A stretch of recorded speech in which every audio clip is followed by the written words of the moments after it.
This is 3 News Daily.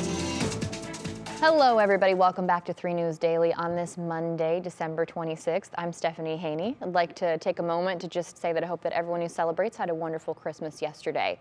Now let's get into your top stories from WKYC.com and our WKYC app. And we start off in Erie County, where police are continuing the investigation into what caused the 46-car pileup on the Ohio Turnpike on Friday afternoon. Officials say weather played a role in the accident, and it happened between State Route 53 and State Route 4 in Sandusky. We now know that 4 people died in that pileup. 3 of the 4 victims were in different vehicles. We don't know yet how many people were injured. The westbound lanes of the Turnpike were reopened late Friday night, but the eastbound lanes didn't open until 5 o'clock on Saturday. This is an ongoing investigation. We'll keep you posted as we learn more. Now, across the state, the Highway Patrol says that 13 people have died in our state as a result of the bitter cold, strong winds, and the chaos out there on the roads over the weekend. And troopers say that over the last 3 days, they've assisted around 4,000 stranded drivers. The Ohio Department of Transportation says they have about 800 plows still out clearing roads across Ohio, so be careful if you're out there driving. We are not quite out of the woods yet. Now, in the air this weekend was also tough for travelers. The Arctic blast forced airlines to cancel flights across the country. Saturday alone saw more than 2,000 flight cancellations nationwide. Here in Cleveland, more than 200 flights were canceled or delayed. That's according to FlightAware. This is a look at Cleveland Hopkins from this morning. As you can see, those that did make it to their holiday destinations are now stuck waiting in those long lines at the airport trying to get home. So hopefully everybody has a peaceful travel day. If that's you today, we'll have a full story about this evening. And yesterday, volunteers from around Northeast Ohio took time out from their holiday plans to lend a helping hand to others. At the St. Augustine Hunger Center, people got together to serve an amazing holiday feast. And our Bree Buckley has that story. Another to go, please. It's a Christmas tradition for many. Merry Christmas. Serving those that are less fortunate. Can I get some mash, please? Every year I'm grateful to come here. This is my holiday. This is the day that I get the joy because I get to serve somebody else. It's not about getting, it's about giving. Giving more than just a hot meal and a warm place to gather. This is like a family. You know what I'm saying? We are a family. We'll be here every day, talking, eating, trying to help each other with problems. Dwayne Street comes to the center often and says the brutal cold the last few days has been extremely difficult. I didn't want to come out, didn't come out yesterday at all, but today I made sure I'd be here. But he's thankful for volunteers like Trishelle Robinson, who have quickly become more like his family. There's nothing like creating family for those who may not have family or being able to provide resources to those who may not have it. We're against the odds. We out here, a lot of us don't have a place to stay. You living in the streets, we living in tents, trying to see how one day we're gonna make it and how we're gonna eat that day. It's a struggle. The group serves up hundreds of meals, sending guests with blankets, hats, gloves, and other necessities to help them get by.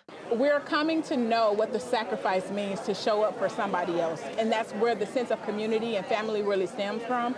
It's not your need, but the need of someone else. Sharing a reminder of what's truly important, not only during the holiday season, Merry Christmas, everybody. but each and every day. Appreciate that you're here. You woke up this morning. You understand?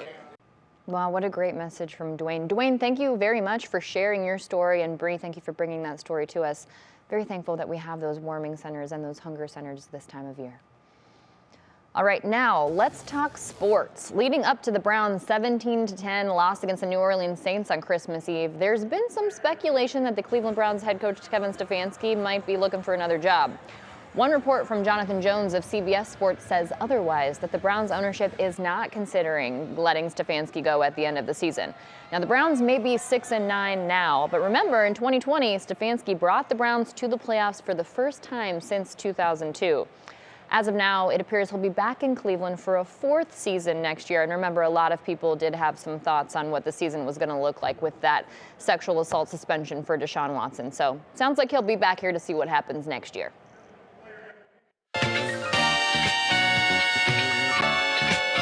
Hello? I wish I was a little bit taller. I wish I was a baller. Okay, this is the turning my mom into me trend on TikTok, and here's a fun fact for you. It started right here in Cleveland.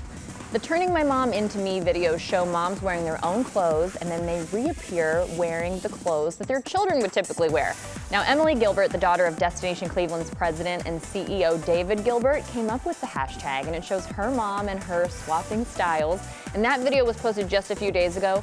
It already has nearly 5 million views. That's fun. I'd like to get my mom in on that and see if I can get Ma Haney in on that. All right, now that Christmas is over, you might be wondering what you should do with your tree. Should you put it in the trash? Can it be recycled? Ariane Daytil with our National Verify team has the answer. What should you do with your Christmas tree once the decorations come off?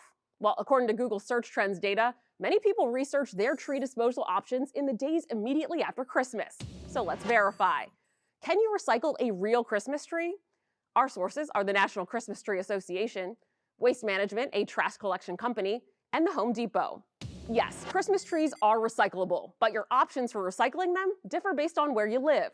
An article from the National Christmas Tree Association says, quote, "After the holidays, don't throw your real Christmas tree in the trash. They're biodegradable, which means they can be easily reused or recycled for mulch and other purposes." Now, how recycling is handled depends on where you live. Some programs are free, but some may charge you a one-time fee according to Waste Management. So before you drag that tree out to the curb, check the guidelines for your area's tree recycling program. Now, if you have a particularly large tree, the Home Depot warns you may have to cut it down to meet size limits. Now, if you can't recycle your live tree for whatever reason, throwing it out, while not ideal, is your next best option. But whatever you do, the Home Depot says, don't use it as wood for your fireplace. That's because Christmas trees produce a lot of creosote, which can build up on chimney walls and possibly ignite and cause a house fire. With your Verify, I'm Ariane Daytil.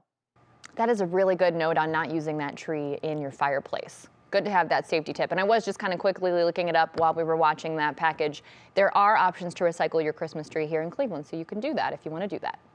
But the holiday celebrations are not over yet. We want to recognize that today is the start of Kwanzaa, the 7-day celebration of Black history and culture. Each of the 7 days represents one of the principles of Kwanzaa. Those are unity, self-determination, collective work and responsibility, cooperative economics, purpose, creativity, and faith. Those celebrations run through New Year's Day.